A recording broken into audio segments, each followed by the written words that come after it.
Prenez la mer en regardant Cap sur la pêche française avec Pavillon France.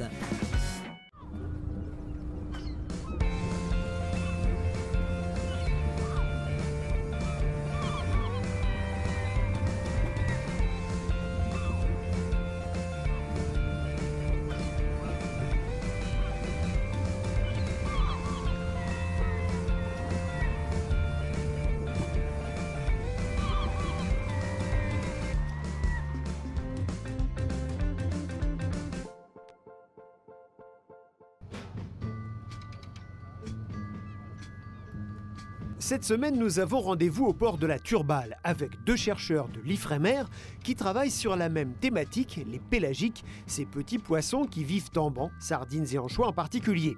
Ils sont en charge du projet Pelgas pour Pélagique Gascogne. Il s'agit de faire un état des lieux de la biomasse de cette ressource partagée entre la France et l'Espagne.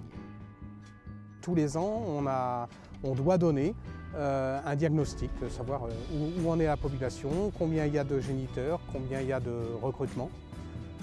Le recrutement, c'est la quantité de poissons qui arrivent dans la population, c'est-à-dire c'est le résultat de la ponte de l'année précédente. Tous les œufs et larves qui ont survécu de la ponte de l'année précédente, qui vont être des anchois d'1 an et qui vont constituer entre 50 et 90% de la population. C'est un poisson qui vit pas longtemps, il vit 3 ans, 4 ans maximum. Donc comme il en meurt environ 50 à 70% tous les ans, évidemment la population c'est essentiellement des anchois d'1 an, un petit peu de 2 ans survivants et très peu de 3 ans. Donc on a besoin de savoir tous les ans si effectivement il y a un recrutement ou non. Et pour le savoir, on n'a qu'une possibilité, c'est d'aller en mer, patrouiller sur toute l'aire possible, potentielle de présence du poisson, et puis comptabiliser au mieux la quantité de poissons. Chaque année, au mois de mai, les chercheurs de l'Ifremer partent 6 semaines à bord du Thalassa, un bateau scientifique de 75 mètres, pour sonder l'océan de la pointe de la Bretagne à la côte espagnole. Jacques Massé a organisé ces campagnes jusqu'en 2012 et c'est Erwan Duhamel, son compagnon de terrain, qui a pris le relais. En tout, on est 50 à bord, c'est-à-dire 23 scientifiques et à peu près autant de personnes, de marins, pour la bonne marche du bateau, et que ce soit la cuisine, que ce soit les machines. La mise en pêche, parce que nous on est scientifiques, on n'est pas pêcheurs. La mer est quadrillée, quoi. Elle est quadrillée, c'est des routes parallèles et puis on doit quadriller toute l'aire et comptabiliser tout ce qu'on peut le long de ces routes. On doit voir tout, c'est-à-dire que sur le bateau, on a 5 équipes en fait qui travaillent en continu, jour et nuit. On a une équipe au sondeur donc, qui va comptabiliser les échos de poissons, donc qui va essayer de quantifier les poissons. On a une équipe qui s'occupe uniquement de la qualité de l'eau, de la quantité de plancton, de la quantité d'œufs qu'il y a dans l'eau. On a une équipe qui va prendre les caractères biologiques des poissons, c'est-à-dire qui va trier les poissons quand on les pêche, qui va regarder ce qu'ils ont mangé, est-ce qu'ils sont en état de pondre, etc., leur croissance. Et puis on a une autre équipe qui est sur le toit de la passerelle, carrément tout en haut, et qui compte tous les oiseaux, les mammifères marins qui cohabitent avec les poissons. Donc c'est là qu'on appelle ça une campagne écosystémique, parce qu'on essaye d'aborder l'écosystème dans son ensemble. L'objectif est de quantifier la biomasse d'anchois disponible pour répondre aux demandes d'évaluation de l'Union européenne. C'est sur cette partie-là qu'on va réussir à sortir un indice d'abondance qui sera ensuite utilisé dans le groupe de travail européen qui va décider, à la fois avec les données françaises, les données espagnoles et des modèles mathématiques, dire en gros, voilà, il y a tant dans la mer, il serait raisonnable d'empêcher tant. Et ce n'est pas nous qui faisons les quotas. C'est pas nous qui décidons, c'est nous, on fait un diagnostic. Nous, on essaye de caractériser au mieux la population, et après, c'est les politiques qui prennent une décision, qui décident des risques qu'ils pensent pouvoir prendre. Voilà. C'est la Commission, c'est le Conseil des ministres européen qui décide au final, il y aura tant de tonnes d'anchois à pêcher cette année, en accord ou pas avec nos observations. Eux, ils doivent tenir compte d'autres critères, qui sont tout ce qui est les paramètres économiques, sociaux, etc. Donc la décision, elle ne dépend pas que de la quantité de poissons. En 2003 et 2004, les campagnes Pelgas ont révélé une situation très préoccupante. Les anchois d'1 an étaient presque devenus totalement introuvables.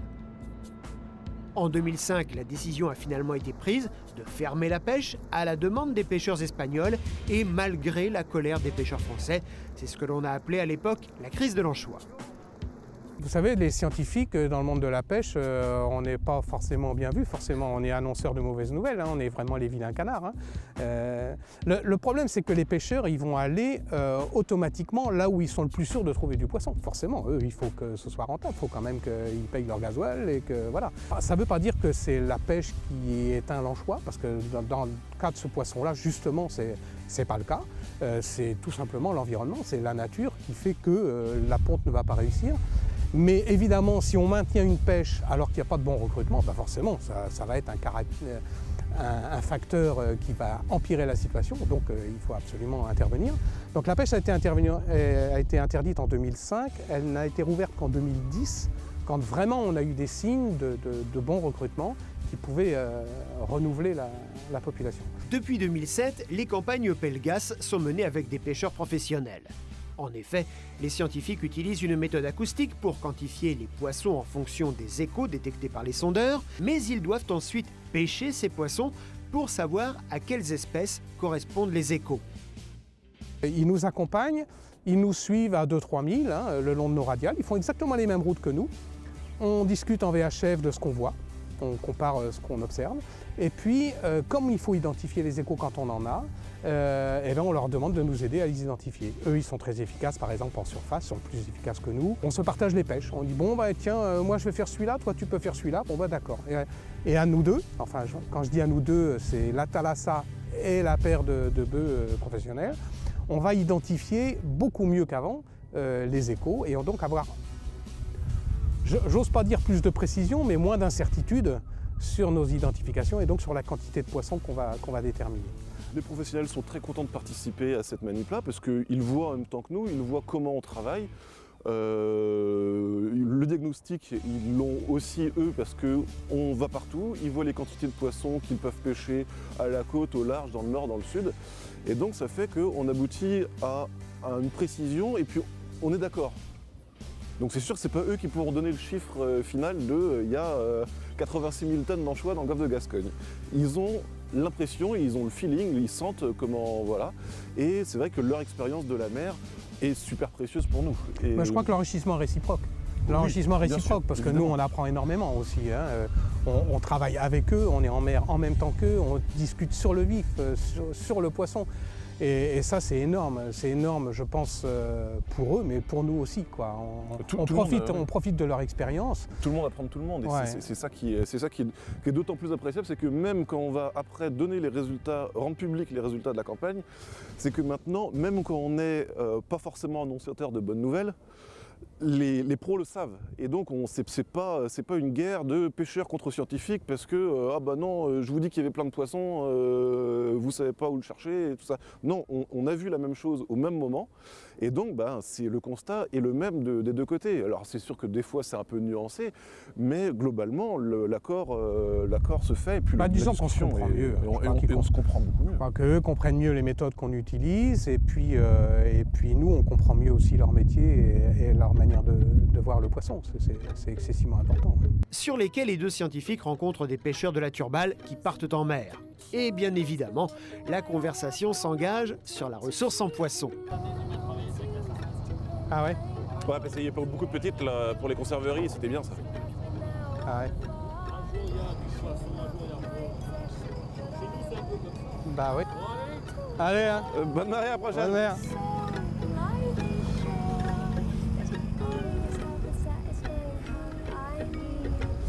C'est là que les professionnels nous apportent beaucoup.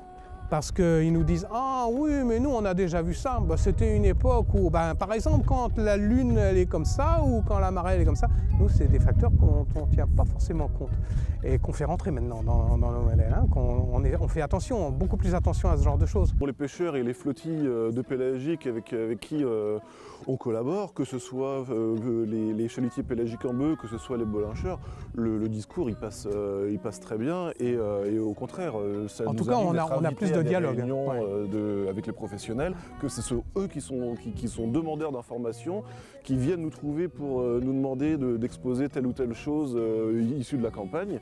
Et donc ça, c'est vrai que c'est un discours génial et un échange permanent. Mais le dialogue, il est hyper important, évidemment. Et quand on dit qu'il y a des pêcheurs qui ne comprennent pas, je peux vous dire qu'il y a des scientifiques qui ne comprennent pas non plus. Hein. Ah oui. C'est réciproque. Hein.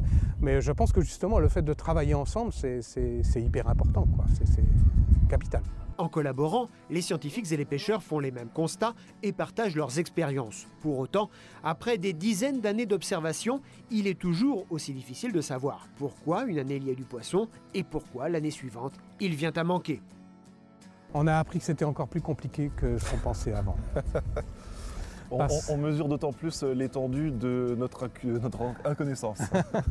C'est-à-dire que oui, c'est délicat. Les poissons pélagiques, c'est d'autant plus délicat que... La caractéristique des poissons pélagiques, c'est que ça vit en banc et ça se déplace énormément. Ça migre, mais ça se déplace aussi dans la journée énormément, très vite, en fonction des conditions climatiques, enfin environnementales. Est-ce qu'ils ont à manger? Est-ce qu'il y a des prédateurs qui arrivent qui les dérangent? Enfin bref, on ne sait pas même.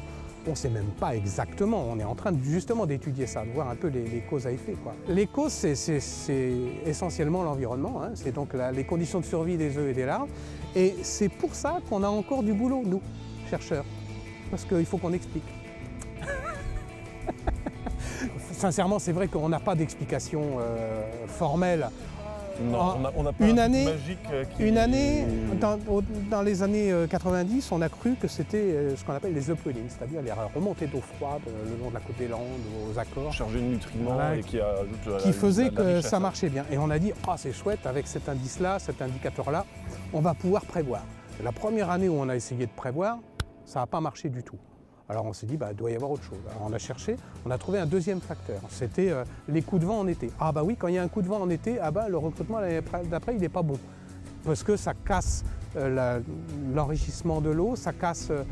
ils n'ont pas assez à manger, les larves n'ont pas assez à manger, et du coup on s'est dit, il n'y a pas assez de survie. On s'est dit, c'est chouette, on va mettre les deux ensemble, ça va marcher. Dès qu'on a essayé d'utiliser ça comme indicateur, ça n'a pas marché. Et c'est comme ça tout le temps. Parce qu'en fait, il y a plein de facteurs, et il y a une année, c'est ce facteur-là qui va jouer, une autre année, c'est ce facteur-là. Donc avant de construire un modèle qui fonctionne bien, on a encore du travail pour quelques années, malheureusement. C'est sur ce sourire que nous quittons la Turballe. La semaine prochaine, nous irons plus au sud pour nous intéresser à la plus grosse espèce de thon, le thon rouge.